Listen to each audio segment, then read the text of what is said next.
Alors voilà, on se retrouve sur une autre session créative, donc l'épisode numéro 2 avec Samuel. Samuel qui m'a fourni une photo de Rouen. Je te remercie beaucoup Samuel de m'avoir fourni cette photo. Vous allez voir que sur cette photo, je vais faire une post-production assez particulière qui va changer un petit peu de l'habitude. On va partir sur quelque chose d'analogique, de pas trop mal, vous allez voir. J'ai voulu un petit peu m'essayer à quelque chose. Vous allez voir, c'est pas trop mal le résultat final. Allez, on est parti sur la photo de Samuel.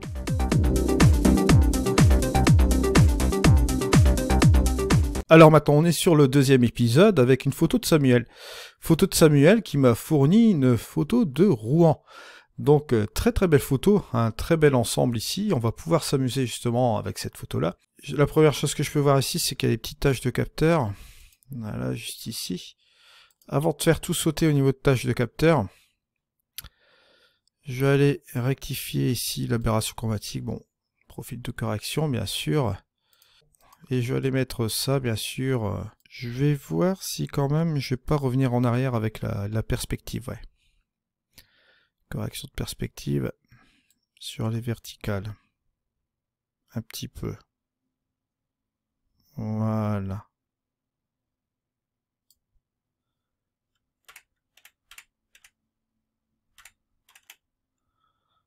Ah, je vois déjà un petit peu mieux comme ça, voilà, avec la grille comme ceci. Ouais, ce sera un petit peu mieux comme ça, voilà, on a redressé cet ensemble. Maintenant, l'aspect bien sûr, je regarde ici en 16 neuvième, je peux pas prendre, ouais, je vais prendre un peu. Allez, on va réduire un petit peu là. La petite chose ici aussi. On va garder le clocher ici comme ça.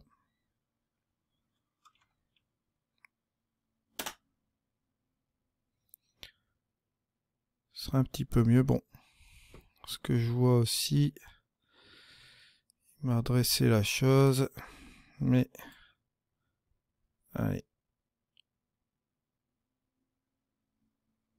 Ouais, c'est mieux pour voir le clocher comme ça ici droit. Ouais, c'est quand même un petit peu mieux comme ça.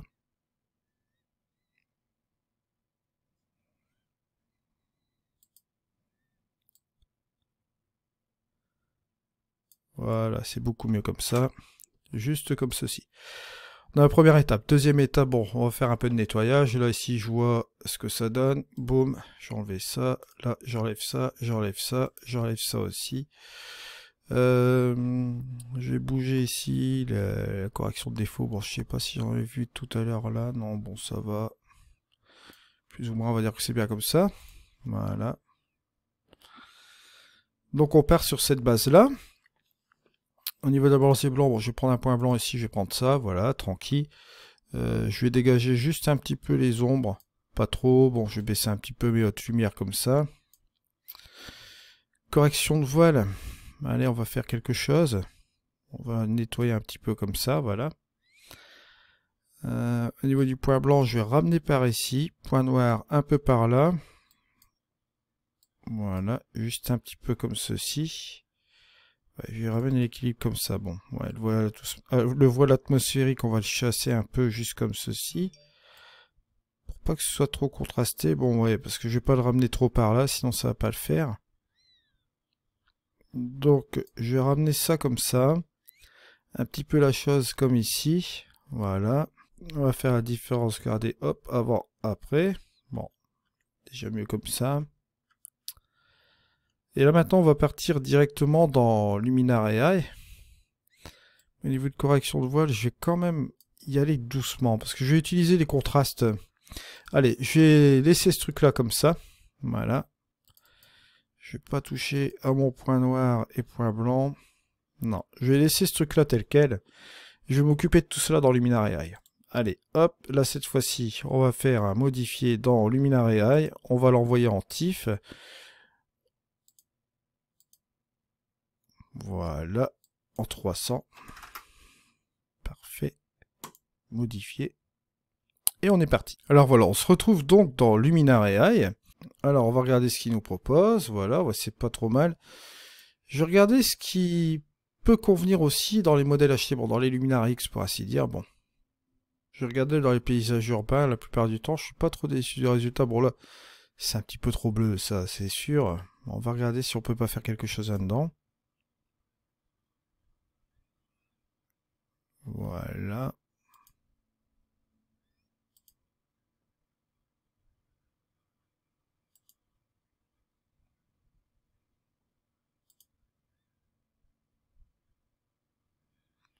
Ça, c'est pas mal, ça transforme carrément l'ambiance. Avant, après. Ça peut marcher comme ça. Ça peut marcher. Allez, on va aller dans le mode édition, on va voir si on peut pas faire autre chose justement là-dedans. Dans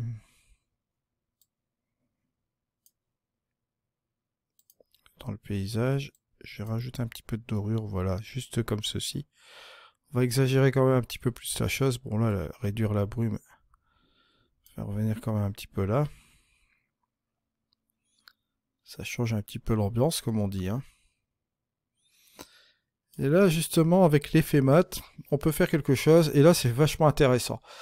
Là, quand on a une brume atmosphérique, bon, on peut la faire sauter une certaine partie, mais bon, le problème, c'est que dans le fond, là-bas, bon, on en voit toujours une petite.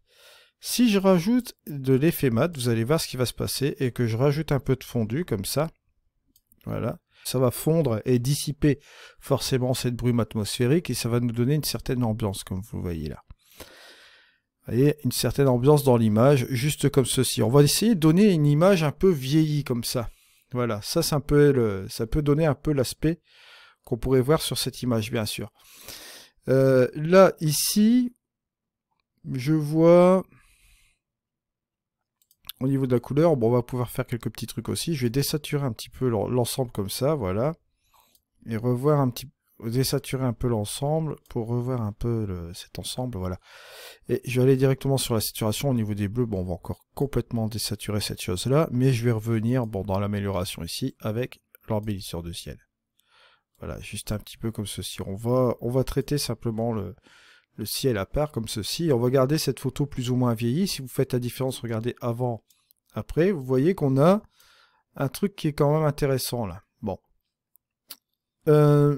La chose à voir aussi dans cet ensemble aussi, on peut accentuer aussi avec le spectaculaire, vous allez voir. Là, on va jouer sur une dose de contraste ici, juste comme ceci. Vous voyez, un peu comme ça. On va chasser un petit peu cette dorure, mais légèrement pour donner un petit mélange, vous voyez, de métallique, juste comme ceci. Et en même temps doré, juste comme ça, lui donner un look, quoi. Si vous regardez la différence, regardez, hop, avant, après, on a une image vieillie avec quelque chose d'intéressant. Je sais, c'est assez particulier, on peut même jouer avec l'éclat. Et ici, on pourrait même s'amuser à utiliser un effet Orton léger dans l'ensemble de l'image, un peu comme ça. Regardez, voilà, ici on a le avant, et ici vous avez le petit après, comme ça. Juste un peu comme ça. Ça nous permet d'avoir une dose assez particulière sur cette image. Et bien sûr, on pourrait mélanger encore avec le mystique. Voilà, vous allez voir, ça va faire plusieurs effets superposés comme ça, comme si c'était plusieurs layers.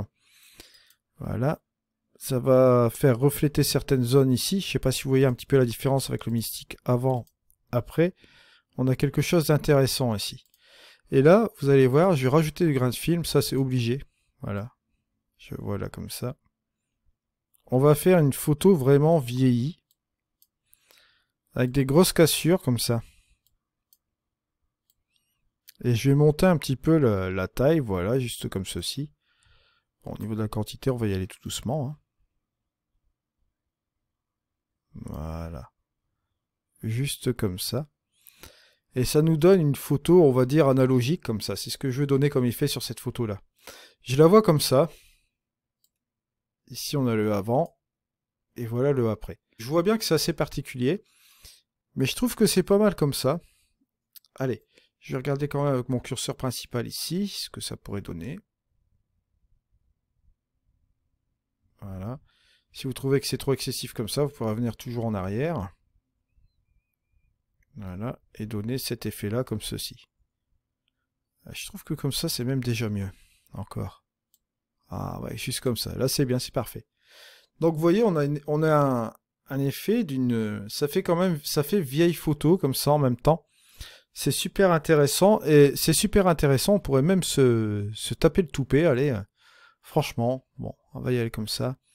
Ça va dans le vignettage. Allez, accentue encore plus ce vignettage là, ici. Je vais accentuer sur la petite cathédrale que vous voyez là. Je vais mettre une progressivité, voilà. Lumière interne, peut-être accentuer un petit peu plus là-dessus, voilà. Ça va un petit peu délaver même un petit peu l'ensemble de l'image comme ceci. Voilà, revoir un peu en arrière. Juste comme ça. Ça fait vraiment la vieille photo. Je sais pas comment expliquer ça. Je vois bien cela ici, voilà. Vous avez le avant et le après. Vous voyez, ça fait vraiment la photo avec le papier sur le grain, là, comme ça. Vraiment intéressant. Regardez, avant, après. Voilà, c'est la fin de ce tutoriel, donc l'épisode 2. Vous avez vu qu'on a fait une belle petite photo avec la photo de Samuel de Rouen. On a fait quelque chose de plus analogique, d'un petit peu plus vieilli, sur une simulation de papier, on peut dire quelque chose comme ça.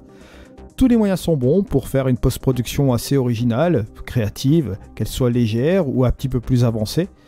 On peut choisir un petit peu tous les styles de post-production. Et là aujourd'hui, je dois dire que je me suis vraiment bien amusé avec ces deux photos, hein, celle de ce matin et celle de cet après-midi avec toi Samuel aussi également, cette photo-là. C'était vraiment un exercice intéressant. Donc nous on se retrouve demain pour la session cette fois-ci 4 avec 2 nouveaux épisodes ce samedi. Et on entamera avec le premier épisode d'Hervé Dola. Bonne soirée à vous et on se retrouve donc demain pour 2 épisodes.